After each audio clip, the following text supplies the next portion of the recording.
Em 1738, uma sinhá ordenou que arrancassem cada fio de cabelo de uma índia de 14 anos. O que ela não sabia é que estava criando a única pessoa capaz de destruir sua linhagem. O pátio da fazenda São Sebastião do Paraíba nunca tinha visto tanto silêncio. Mais de 100 almas, índios guaranis, alguns africanos, mamelucos, estavam ali reunidos sob o sol escaldante de Taubaté, na capitania de São Paulo. Todos de cabeça baixa, todos em silêncio. Porque quando Dona Angélica de Bragança Paz convocava uma cerimônia de purificação, ninguém ousava sequer respirar alto. No centro do pátio, amarrada a um tronco de aroeira, estava Potira. Seu nome significava Flor Silenciosa em Guarani. Mas naquele momento, ela não conseguia ficar em silêncio. Os gritos rasgavam sua garganta enquanto Dona Angélica, com suas próprias mãos enluvadas de renda branca portuguesa, arrancava fio por fio daquele cabelo negro que descia até a cintura da menina. Não cortava, não raspava, arrancava pela raiz, como se estivesse extirpando uma erva daninha de seu jardim perfeito. O padre Inácio Monteiro estava ali, bentos e cruz erguida, murmurando orações em latim, como se aquilo fosse sagrado, como se Deus estivesse assistindo àquilo com aprovação. Miguel Paes de Barros, filho único do coronel, tinha 16 anos e assistia tudo de longe, encostado na varanda da Casa Grande. Seus olhos estavam fixos no chão. Ele sabia, todos sabiam. Mas ninguém ia dizer nada. Porque no Brasil colonial do século XVIII, a palavra de uma índia não valia nada contra a honra de uma família portuguesa de posses. Para entender como Potira chegou ali, sangrando e sendo mutilada diante de uma multidão em silêncio, é preciso voltar alguns meses. É preciso entender o que era a Fazenda São Sebastião, uma das propriedades mais ricas da região de Taubaté, erguida sobre cana-de-açúcar, escravidão e mentiras piedosas. O coronel Jacinto Paes de Barros tinha conseguido aquelas terras através de uma carta de Sesmaria em 1720, ou pelo menos era isso que ele dizia. A fazenda se estendia por léguas e léguas de terra fértil, com canaviais que alimentavam 3 engenhos. A Casa Grande era imponente, pintada de branco, com capela própria e um sino que tocava às 6 da manhã e às 6 da tarde, regulando a vida e a morte de todos ali. Dona Angélica era o tipo de mulher que ia à missa todos os dias e depois voltava para casa para ordenar que chicoteassem uma escrava grávida.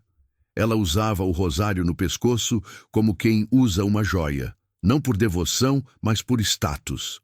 Dizia que tinha vindo de uma linhagem nobre de Braga, em Portugal, e que jamais permitiria que sangue impuro manchasse o nome dos Paes de Barros. Potira havia nascido na própria fazenda. Sua mãe, Jaci, foi capturada ainda criança durante uma das expedições de bandeirantes que varriam o interior paulista em busca de índios para escravizar. Os jesuítas diziam que era errado. Os fazendeiros diziam que era necessário. E, no fim, os índios continuavam sendo acorrentados. Jaci morreu quando Potira tinha 7 anos. Febre, ou exaustão, ou simplesmente desistência. No Brasil colonial, índios morriam fácil, e ninguém perguntava muito por quê. Mas Potira ainda tinha alguém. Seu avô, Tibiriçá. Tibiriçá era um dos guaranis mais velhos da fazenda. Tinha sido pajé de sua aldeia antes de ser capturado, décadas atrás. Seus olhos eram fundos, carregados de uma memória que ele se recusava a deixar morrer. E à noite, quando os feitores dormiam e a Casa Grande se aquietava, ele reunia alguns dos mais jovens na senzala para ensinar o que restava de seu povo. Foi numa dessas noites que Potira entendeu quem ela realmente era. Tibiriçá havia preparado um pequeno altar escondido atrás dos sacos de farinha, folhas de tabaco, milho, pedras pintadas. Ele começou a cantar baixinho. uma melodia que Potira nunca tinha ouvido, mas que de alguma forma reconhecia nas profundezas de seu peito. Nhanderu criou o mundo com palavras, Tibiriçá sussurrava. E os brancos querem nos fazer esquecer essas palavras. Querem que a gente se esqueça do próprio nome. Potira estava hipnotizada. Pela primeira vez na vida, ela não era apenas a Índia. Ela era Guarani. Ela tinha uma cosmologia. Ela tinha deuses. Ela tinha história. Seu cabelo, Tibiriçá disse, tocando os fios longos e negros de Potira, carrega a memória de todos que vieram antes de você. Nunca corte. Nunca deixe que cortem. Mas alguém estava ouvindo. Quitéria, uma das escravizadas africanas, foi quem viu primeiro o padre Inácio espiando pela fresta da porta. Ela tentou avisar Tibiriçá, mas já era tarde. O padre havia visto tudo, e para um jesuíta que pregava a conversão forçada, aquilo era heresia. Na manhã seguinte, Tibiriçá foi arrastado para o pátio. Dona Angélica estava presente, é claro. Ela nunca perdia uma oportunidade de demonstrar seu poder. O coronel também estava ali, fumando seu cachimbo, com aquela expressão de tédio de quem já havia visto aquela cena dezenas de vezes. Este homem, o padre Inácio declarou em voz alta, foi pego realizando rituais pagãos, invocando demônios, desrespeitando a Santa Madre Igreja. Tibiriçá não respondeu. Ele apenas olhou para Potira, que estava entre os outros escravizados, e sorriu. Um sorriso triste, um sorriso de despedida. O chicote cantou 17 vezes nas costas do velho pajé. Na 17ª, ele parou de respirar. Potira não conseguiu gritar, não conseguiu chorar. Alguma coisa dentro dela simplesmente quebrou. Os meses que se seguiram foram estranhos. Potira trabalhava nos campos de cana como sempre, mas algo nela havia mudado.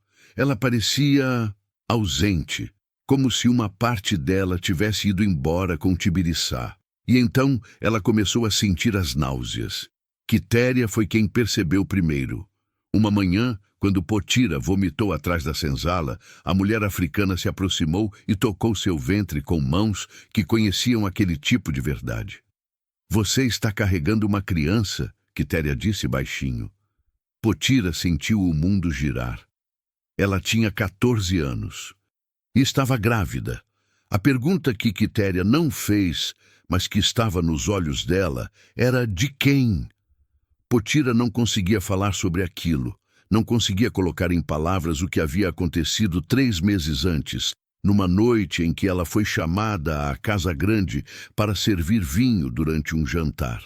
Não conseguia explicar como Miguel Paes de Barros, o filho do coronel, um menino de 16 anos que ela conhecia desde criança, havia trancado a porta da despensa e... Não, ela não conseguia falar. Mas a barriga começou a crescer. E numa fazenda onde todos viviam amontoados, não demorou muito para que alguém percebesse. Foi Dona Angélica quem a confrontou. Potira estava lavando roupas no rio quando a Sinhá apareceu, acompanhada do padre Inácio e de 2 mucamas. Sua sombra cobriu a menina como uma nuvem negra. Levante-se, Dona Angélica ordenou. Potira obedeceu tremendo. Tire essa roupa. Potira hesitou. O padre Inácio desviou o olhar, mas não saiu. Dona Angélica arrancou ela mesma o vestido surrado de Potira, expondo sua barriga já levemente arredondada. O silêncio que se seguiu foi pior do que qualquer grito. De quem é? Dona Angélica perguntou, com uma voz perigosamente calma. Potira não respondeu. De quem é? O tapa veio rápido, estourando no rosto de Potira com tanta força que ela caiu de joelhos na lama. Você vai me dizer agora, sua índia desgraçada. Você seduziu quem? Qual dos feitores? Qual dos escravos? Ninguém, sinhá. Eu não... Outro tapa. Mentirosa. Você acha que eu não sei o que vocês fazem? Vocês, índias, africanas, todas iguais, seduzem os homens, corrompem, tentam subir na vida engravidando de quem não devem. Potira estava sangrando pelo nariz. A água do rio continuava correndo ao lado, indiferente. E então, algo dentro de Potira se rompeu. A mesma coisa que havia quebrado quando viram chicotear seu avô até a morte. A mesma raiva, a mesma dor. Foi seu filho, ela disse. O mundo parou. Dona Angélica ficou pálida. O padre Inácio engasgou. As mucamas deram um passo para trás. O que você disse? Foi Miguel, ele me trancou na despensa. Eu tentei gritar, mas ele tapou minha boca. Eu implorei, mas ele não parou. Potira estava chorando agora, finalmente dizendo em voz alta o que a estava envenenando por dentro há meses. Ele disse que se eu contasse, ia me mandar açoitar. Disse que ninguém ia acreditar em mim. Disse que eu era só uma índia e que... O chute de Dona Angélica acertou seu estômago com tanta força que Potira caiu na água, engasgando. Mentirosa! Mentirosa! Mentirosa! A sinhá estava fora de si, chutando, gritando, enquanto as mucamas tentavam segurá-la. Meu filho é um homem de bem, um homem piedoso, e você, sua serpente, quer manchar o nome da minha família com suas mentiras de demônio. O padre Inácio se aproximou, ajudando Potira a sair da água, mas seus olhos não tinham compaixão. Tinham cálculo. Dona Angélica, ele disse cuidadosamente, a moça precisa ser punida, publicamente, para que todos vejam o que acontece com quem espalha calúnias contra uma família cristã. Dona Angélica respirava com dificuldade, as mãos tremendo de ódio. Vamos raspar o cabelo dela, ela disse de repente. É isso, vamos raspar o cabelo dessa índia mentirosa. Como fazem com as prostitutas em Portugal. Como fazem com as hereges. Ela vai ser marcada, vai ser humilhada. E todos vão saber que lugar dela. O padre Inácio assentiu. E assim seja. 3 dias depois, Potira estava amarrada no tronco do pátio. Ela tinha passado esses 3 dias trancada no porão da casa grande, sem água, sem comida, apenas ouvindo os ratos e suas próprias orações sussurradas para Nhanderu, o deus que Tibiriçá havia lhe ensinado a invocar. Agora, sob o sol do meio-dia, ela estava diante de todos. Dona Angélica havia mandado convocar cada pessoa da fazenda. Ela queria que todos vissem, queria que todos aprendessem. O padre Inácio começou a cerimônia com orações. Falou sobre pecado, sobre tentação, sobre como o demônio usava mulheres para corromper homens de bem. E então, Dona Angélica se aproximou. Ela estava usando um vestido negro, como se estivesse de luto. Nas mãos, luvas brancas de renda fina. E nos olhos, um ódio tão puro que parecia brilhar. Seu cabelo, ela disse, passando os dedos pelos fios negros de Potira. É sua vaidade. É sua arma. É com isso que você tenta seduzir. Então é isso que vamos tirar de você. E começou a arrancar, fio por fio, devagar, como quem desfolha uma flor, pétala por pétala, saboreando cada pedaço de destruição. Potira gritou, gritou até a garganta sangrar, gritou até não ter mais voz. O couro cabeludo estava em carne viva, sangrando. Seus fios, sua memória, sua identidade, tudo que Tibiriçá havia lhe dito para proteger, estavam caindo no chão de terra batida. Miguel estava lá, na varanda, vendo tudo, e não disse uma palavra. Quitéria, que estava entre os escravizados, tinha lágrimas escorrendo pelo rosto. Ela queria gritar, queria correr, mas sabia que se fizesse qualquer coisa, seria a próxima. Quando Dona Angélica finalmente terminou, o couro cabeludo de Potira era uma massa sangrenta. Ela estava irreconhecível, desfigurada, quebrada. Agora, Dona Angélica disse, limpando as mãos na roupa de Potira, todos vocês sabem o que acontece com quem mente, com quem tenta manchar uma família de bem. Ela se virou para sair, mas parou. E se essa criança nascer, eu vou dar para os porcos. Naquela noite, Potira perdeu o bebê. A dor, o sangramento, tudo foi rápido e brutal. Quitéria estava com ela, segurando sua mão, sussurrando palavras de conforto em Iorubá, uma língua que Potira não entendia, mas que de alguma forma acalmava. Quando amanheceu, Potira estava vazia, por dentro e por fora. Você precisa ir embora, Quitéria sussurrou. Se ficar aqui, você vai morrer, ou vai enlouquecer, ou vai fazer algo que vai te matar. Para onde eu vou? Para qualquer lugar. A mata, outra fazenda, outra capitania, mas você não pode ficar. Quitéria havia preparado um pequeno embrulho, farinha, rapadura, uma faca. Vai antes que o sol nasça. Potira olhou para Quitéria, aquela mulher que nem era de seu povo, mas que estava ali, arriscando a própria vida por ela. Por que você está me ajudando? Quitéria sorriu, triste. Porque eu também tive uma filha, uma vez, e eu não consegui salvá-la. E assim, antes que o primeiro sino da manhã tocasse, Potira desapareceu na mata. 10 anos se passaram. A fazenda São Sebastião continuou próspera. O coronel Jacinto estava velho agora, passando cada vez mais tempo na cama, deixando os negócios para Miguel. Dona Angélica, aos 63 anos, tinha começado a perder a memória, mas ainda comandava a Casa Grande com mão de ferro quando estava lúcida. Miguel havia se casado bem, com a filha de um comerciante português rico de Santos. Tinham 3 filhos. Ele era respeitado na região. Ninguém falava mais da Índia, que havia caluniado a família uma década atrás. Alguns diziam que ela havia morrido na mata. Outros, que tinha sido devorada por onças. Ninguém esperava que ela voltasse. Em 1748, uma mulher apareceu na vila de Taubaté. Ela era diferente de qualquer mulher que os moradores haviam visto. Usava um vestido de viúva português, preto e elegante. Tinha uma peruca elaborada, no estilo francês. Falava português perfeitamente, com um sotaque que parecia de quem havia estudado. E havia algo nos olhos dela, uma determinação, uma calma, uma coisa perigosa. Ela se apresentou como viúva de um comerciante português que havia morrido em Minas Gerais. Disse que estava de passagem. Disse que tinha negócios a tratar. Ninguém a reconheceu. Porque ninguém esperava que Potira, a menina índia que havia sido mutilada e humilhada, pudesse voltar assim. Mas era ela. E ela não havia passado 10 anos fugindo.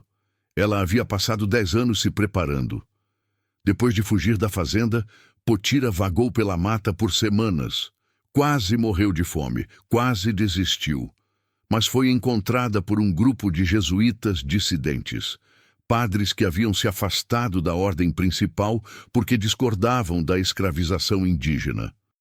Eles a levaram para uma missão secreta no interior da capitania de Minas Gerais. E lá, pela primeira vez na vida, Potira foi tratada como um ser humano. O padre Lourenço, um velho jesuíta português de ideias radicais, viu algo nela, viu a inteligência, viu a raiva, viu o potencial e decidiu ensinar. Potira aprendeu a ler, a escrever, aprendeu latim, aprendeu sobre as leis portuguesas, aprendeu sobre cartas de Sesmaria, sobre a burocracia colonial, sobre como o sistema funcionava. E aprendeu que a fazenda São Sebastião não deveria existir. O padre Lourenço tinha acesso aos arquivos da Companhia de Jesus. E nesses arquivos ele encontrou algo extraordinário. As demarcações originais das terras da região de Taubaté. Terras que, segundo tratados assinados em 1688, haviam sido reservadas para aldeamentos guarani. A carta de Sesmaria do coronel Jacinto Paes de Barros, de 1720, era falsa, ou pelo menos fraudulenta. As terras não eram dele para pegar. Ele havia subornado um funcionário colonial, falsificado assinaturas e tomado o que não lhe pertencia. E Potira agora tinha as provas. Durante anos ela juntou documentos, Copiou cartas, conseguiu testemunhos, construiu um caso tão sólido que nem a corrupção colonial poderia ignorar. E então, quando estava pronta, voltou. A primeira pessoa que Potira procurou em Taubaté foi um tabelião. Ela precisava de alguém que pudesse atestar seus documentos e precisava fazê-lo de forma oficial. O tabelião, um homem gordo chamado Sebastião, ficou pálido quando viu o que ela estava mostrando. Senhora, isso aqui, se isso for verdade, é verdade, Potira disse calmamente.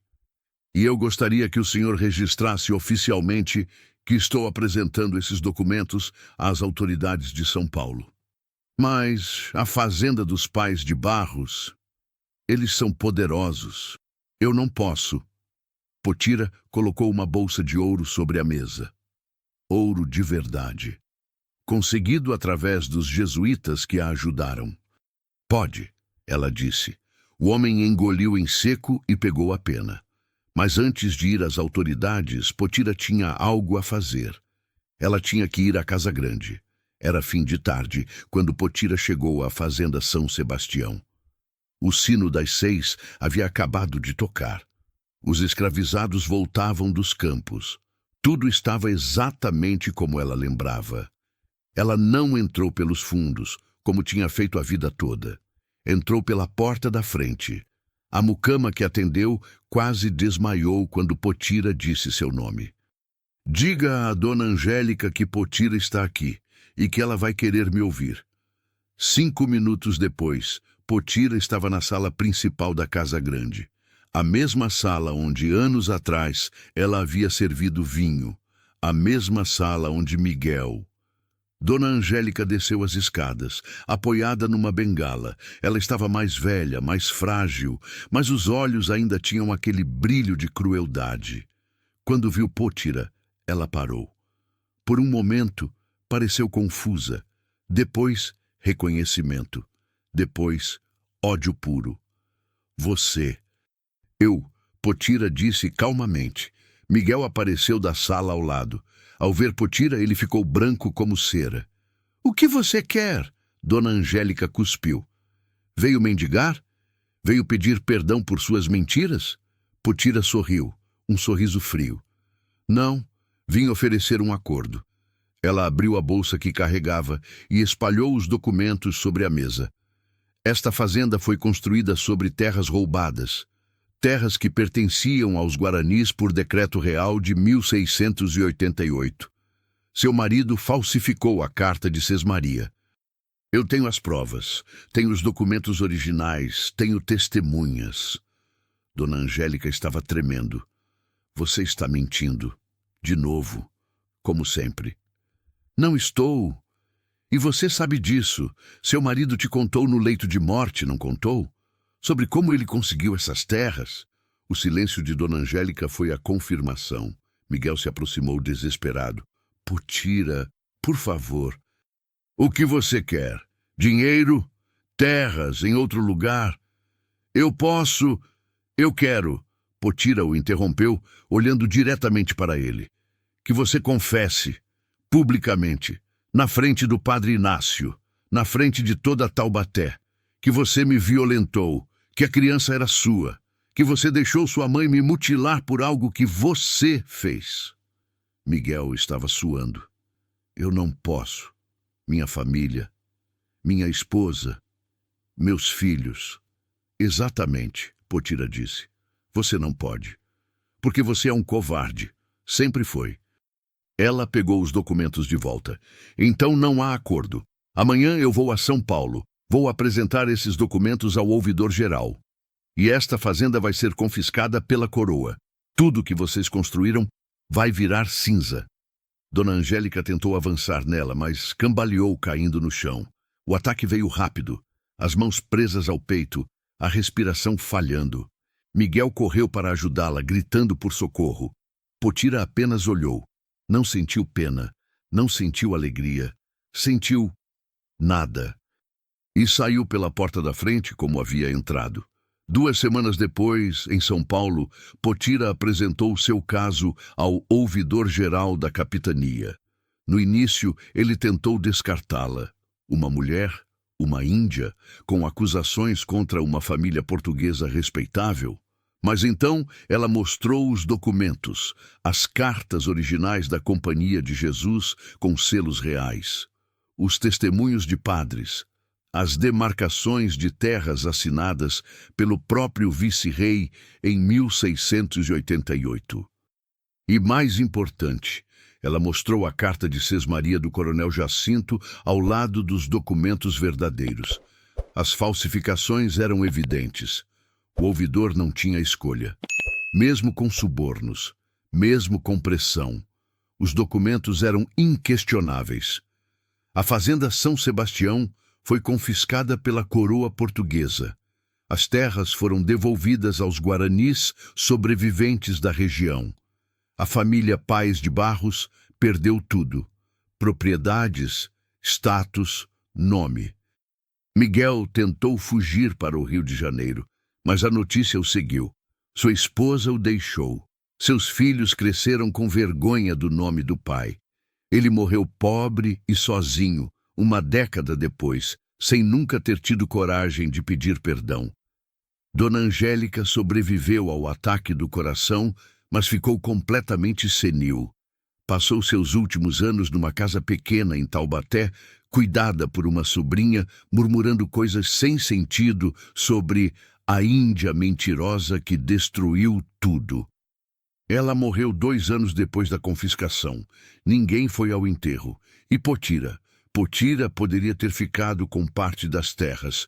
A coroa ofereceu, como compensação, como reconhecimento, mas ela recusou. Essas terras não são minhas, ela disse, são do meu povo. E assim, num gesto que chocou até os jesuítas que a haviam ajudado, ela doou tudo aos guaranis que ainda sobreviviam na região. Na última noite, antes de deixar Taubaté para sempre, Potira foi ao cemitério da fazenda. O lugar onde os escravizados eram enterrados sem nome, sem cruz, sem nada. Ela procurou até encontrar o lugar aproximado onde sabia que Tibiriçá havia sido jogado. Ajoelhou-se ali, na terra, e pela primeira vez em 10 anos, tirou a peruca que usava. Seu cabelo tinha crescido de volta. Não tão longo quanto antes, mas estava lá, teimoso, insistente, como a memória de seu povo. Ela acendeu folhas de tabaco, como Tibiriçá havia lhe ensinado. A fumaça subiu para o céu estrelado. Nanderu, ela sussurrou, receba esta oferenda, pela justiça, pela memória, por todos que sofreram e não tiveram voz. A fumaça continuava subindo, dançando com o vento. Atrás dela, no horizonte, a casa grande estava vazia, abandonada, as janelas quebradas, as paredes já começando a rachar. Dentro de alguns anos, ela seria só ruínas, e dentro de algumas décadas, seria esquecida completamente. Potira se levantou, tocou a terra uma última vez e começou a caminhar em direção à estrada. Ela não tinha família, não tinha casa, não tinha lugar fixo no mundo, mas tinha algo que ninguém poderia tirar dela nunca mais. Tinha sua voz, tinha sua verdade, tinha sua justiça. E no Brasil colonial de 1748, numa terra onde índios eram descartáveis e mulheres eram invisíveis, isso era mais do que a maioria conseguiria ter em uma vida inteira. A vingança não tinha trazido seu cabelo de volta, não tinha trazido o bebê, não tinha apagado as cicatrizes, mas tinha feito algo importante. Tinha mostrado que algumas opressões, por mais poderosas que pareçam, não duram para sempre. Que algumas mentiras, por mais bem protegidas que estejam, eventualmente vêm à luz. E que algumas pessoas, por mais que tentem destruí-las, se recusam a desaparecer. Potira olhou para trás uma última vez, para a fazenda, para a casa grande em ruínas, para a capela onde Dona Angélica rezava todos os dias, pedindo bênçãos sobre uma família construída em sangue, e então virou-se e seguiu em frente. Porque algumas histórias não terminam com vitória perfeita. terminam com sobrevivência, e às vezes isso é tudo que importa.